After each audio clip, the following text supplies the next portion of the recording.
Queridos hermanos, que el Señor los bendiga siempre con su gracia. El Evangelio de hoy es un tanto más extenso y así también desafiante, también provocador, como era el estilo del Señor cuando predicaba. Definitivamente que los evangelios que hemos meditado en estos últimos domingos son realmente directos y provocativos. Y es que San Mateo nos introduce en una de las secciones más exigentes y menos toleradas del mensaje del Señor.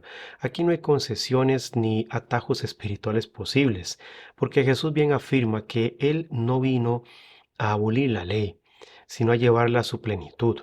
No vino a proclamar un mensaje de improvisación y espontaneidad, sino a dar verdadera plenitud a la ley que ya Dios había revelado. Y Mateo se encarga de subrayar esto con claridad, porque la fidelidad a Dios no se mide solo por la observancia externa, sino también por la observancia del corazón, por la conversión del corazón. Esto no es una corrección moral menor, es una transformación interior realmente, porque desde un punto de vista exegético, Mateo escribe para una comunidad que estaba enraizada todavía en el judaísmo. Por eso insiste más que Marcos o Lucas en la continuidad que hay entre la ley y el evangelio. Jesús no se presenta aquí como un reformador que viene a relativizar la Torá, sino como su intérprete definitivo. Entonces, veamos qué interesantes son las fórmulas que él repite. Han oído que se dijo, pero yo les digo. No anulan la revelación anterior, sino que la radicalizan, la llevan, como decía, a su verdadera plenitud. Mateo muestra aquí que el problema no es la ley, sino el modo superficial de cumplirla, meramente externo, y el reino no rebaja la exigencia, la intensifica. Teológicamente el punto decisivo es este. Dios no se conforma con un comportamiento meramente correcto. Quiere un corazón transformado, unificado, unido a Él. Entonces, los distintos ejemplos que Jesús menciona son eco de este principio. El homicidio comienza con la ira consentida, el desprecio silencioso, la ruptura interior del vínculo con el hermano. Jesús va a la raíz porque sabe que el mal no irrumpe de golpe, se gesta poco a poco en lo invisible, en lo que se va tolerando interiormente, en lo que se justifica en secreto y que Dios ve con perfecta claridad porque el Padre todo lo ve en lo secreto. Por ende es imperativo dejar la mediocridad espiritual porque una vida espiritual que se limita a no hacer daño, a no pecar nada más, pero no sana el corazón de raíz, es absolutamente insuficiente en última instancia. Este mismo principio alcanza su expresión más provocadora también en las palabras de Jesús sobre la infidelidad conyugal, que esta es la parte más importante, en mi humilde criterio, sobre este evangelio. Es la parte más importante de este evangelio porque plantea una enseñanza particularmente incisiva. No basta con evitar el adulterio externo. No, no basta.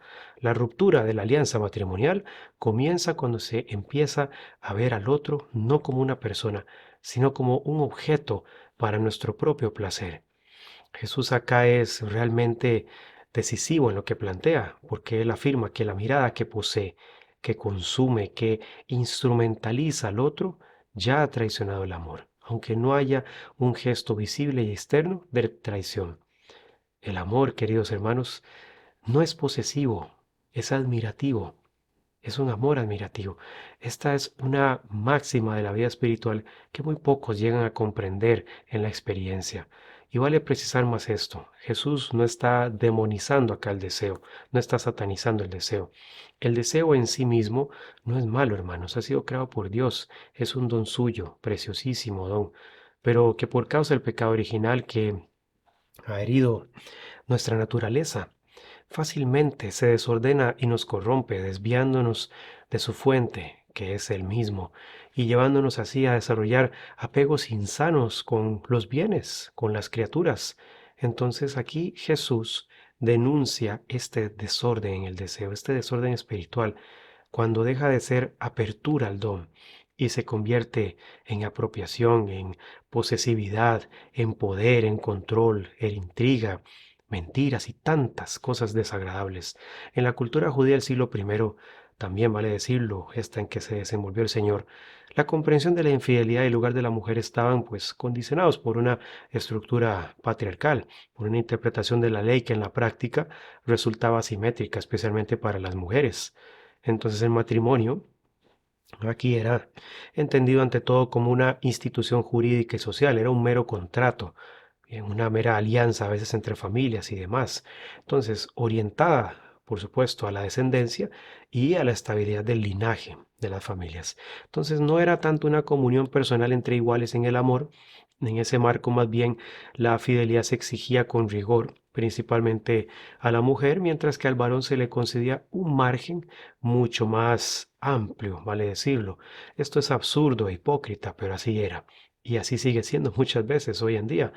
Y por ello, vale resaltarlo, la infidelidad femenina era considerada una falta gravísima porque atentaba contra la certeza de la descendencia y contra el honor del varón. El adulterio de la mujer, de hecho, podía acarrear una ruptura total del vínculo, efectivamente, pero también la exclusión social, incluso, al menos en la teoría legal, penas muy severas. En cambio, el varón no era considerado adúltero si mantenía relaciones con mujeres no casadas. Imagínense en esto. El problema moral entonces surgía solo cuando se violaba el derecho de otro hombre sobre su esposa. Esto revela una lógica donde la mujer, pues como ustedes podrán constatarlo, aparecía en gran medida como una posesión protegida por esa interpretación de la ley, más que como un sujeto plenamente reconocido en su dignidad personal. En cuanto al repudio, el Deuteronomio permitía al hombre despedir a su mujer mediante un acta formal y en tiempos de Jesús exigía esto, pues muchas cosas muy duras y existía por ello un fuerte debate sobre todo esto en las escuelas rabínicas, ya que algunas, por ejemplo, admitían el divorcio solo por causas graves, mientras que otras lo permitían incluso por motivos meramente triviales, que hoy en día no serían gran cosa realmente. En todos los casos, la mujer, el punto es este, quedaba en una situación de vulnerabilidad, de inferioridad, de injusticia. Es una situación de injusticia, quedaba dependiente de la decisión masculina y expuesta al desprecio y a la precariedad social. Entonces, en este contexto, la enseñanza de Jesús resulta radicalmente crítica y subversiva, porque al situar el Señor el origen de la infidelidad en el corazón, en la mirada que cosifica y que posee, Jesús rompe con una cultura que externalizaba la culpa y protegía la doble moral masculina. Eso es lo que el Señor ataca. Entonces, al hacerlo, no solo eleva la exigencia ética, sino que restaura la dignidad de la mujer, ya no como un objeto de deseo o de control legal, sino como una persona en todo el sentido de la palabra, en toda su realidad, como imagen y semejanza de Dios, e inviolable dentro de una alianza querida por el Señor. Por eso su enseñanza fue tan provocadora y no fue del agrado de muchos que se beneficiaban de este sistema tan injusto, porque Él no viene a reforzar el orden establecido, viene a ponerlo de cabeza, viene a juzgarlo desde dentro, llamando en este caso una fidelidad integral que alcanzara a la intención misma, al deseo y así a la responsabilidad personal. Entonces, en una cultura tan líquida como la nuestra, de relaciones y amores líquidos, en la que se ha instalado la aversión al matrimonio, el rechazo al matrimonio y a la idea misma incluso de una relación a largo plazo, bien sabemos que prácticamente en esta cultura de hoy en día se ha normalizado la infidelidad en muchos casos. Y ni qué decir de esta infidelidad del corazón. La supuesta revolución que trajo todo el cambio en los años 60 del siglo anterior con la llamada revolución sexual no ha hecho sino estragos, no ha hecho sino dejar estragos a su paso. Bien cuestionaba esto el Papa Benedicto XVI y por ello fue tan criticado, sobre todo por quienes se beneficiaban de esta debacle moral y espiritual que trajo la revolución sexual. Un lamentable movimiento cultural en nuestras sociedades mayormente occidentales y que con el paso de las décadas se ha mostrado como un auténtico fracaso, como una estafa incluso, porque lo que ha provocado es una mutación cultural cuyos frutos amargos seguimos padeciendo en todos los estratos de la convivencia social. Fue una revolución nacida bajo el lenguaje muy seductor de la emancipación, de la autenticidad, de la ruptura de tabúes. Y esta revolución prometía plenitud y realización personal. Sin embargo, terminó desvinculando el deseo de la verdad y la sexualidad del amor y la responsabilidad. El giro decisivo fue antropológico, porque la sexualidad dejó de entenderse como un lenguaje desde el don, desde la gratuidad, inscrito en una alianza personal y abierta a la vida, como lo es el matrimonio. Se convirtió ahora en un mero espacio de autoafirmación individual. El deseo, y no el deseo santificado, pasó a ser el criterio último de legitimidad moral, en el que, bueno, si algo se desea, se justifica, por sí mismo. En este marco, la advertencia de Jesús, entonces, de que el adulterio nace en la mirada que cosifica, no solo fue ignorada, sino considerada opresiva incluso, porque el corazón dejó de ser el lugar del combate espiritual para convertirse en un territorio sin ley, en uno en el que vale todo, que es buena parte de la mentalidad moderna respecto a la sexualidad. Así entonces las consecuencias de todo esto pues, han sido devastadoras en lo moral, en lo espiritual, en lo afectivo incluso, porque lejos de liberar la revolución sexual ha producido una sexualidad banalizada, fragmentada, mercantilizada. La pornografía, convertida en industria global, ha normalizado la reducción del otro a mero objeto de consumo, erosionando la capacidad de amar, de comprometerse y de mirar con reverencia al otro, de poder construir relaciones reales con personas reales. No se trata solo de un problema moral privado, sino de una progresiva deshumanización que forma imaginarios sociales, hábitos y expectativas afectivas profundamente incompatibles con el Evangelio, con la verdad divina.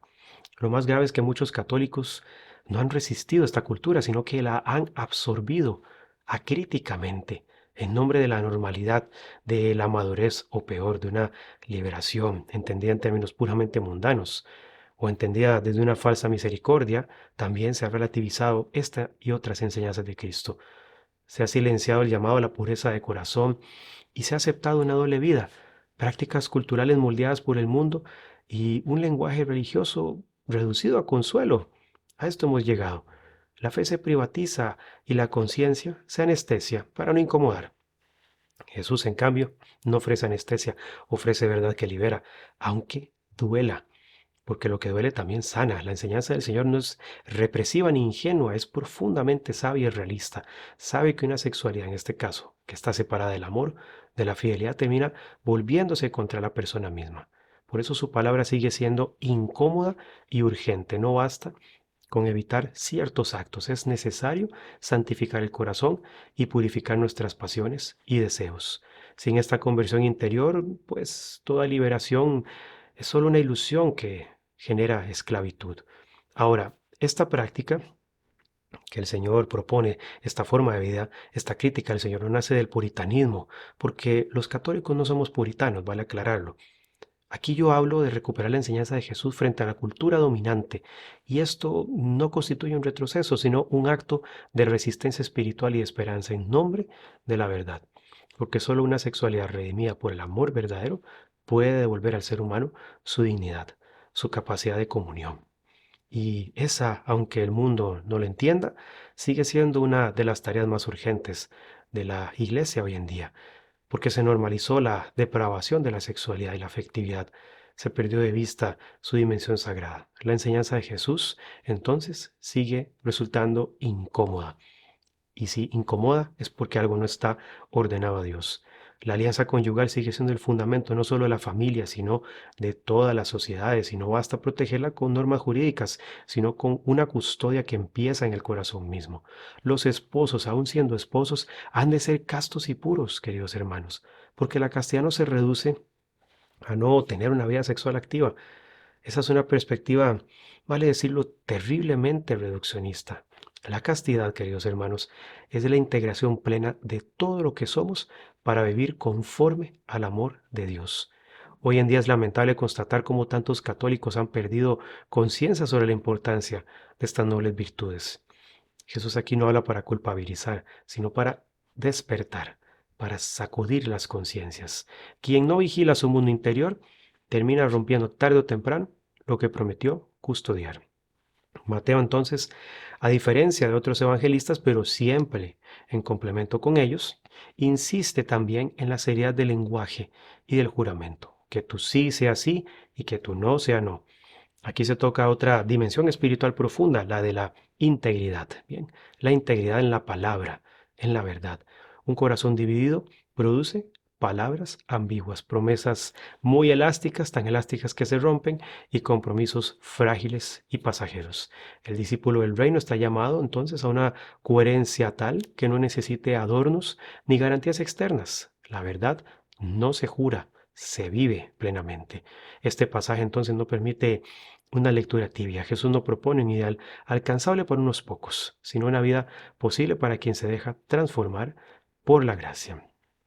He ahí entonces que la plenitud de la ley no es, diríamos, un mero perfeccionismo moral, sino amor llevado hasta la raíz, fidelidad que nace del interior, una verdad que atraviesa toda la existencia. El Señor no tiene reparos en desenmascarar acá una tentación muy constante, la de creer que basta con cumplir cuando Él pide conversión.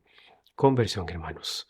Entonces, vamos a llegar hasta acá por hoy, pero vale mencionar, no basta con no fallar externamente. Cuando Él exige un corazón reconciliado y fiel, pero que también nos ha de inspirar, porque nos recuerda que Dios no se conforma con menos que nuestra totalidad. Y solo cuando el corazón es transformado, la ley deja de ser carga y se convierte en un camino de libertad. Meditemos en todo esto para que seamos realmente plenos en el Señor. Nos vemos el próximo domingo si Él lo permite.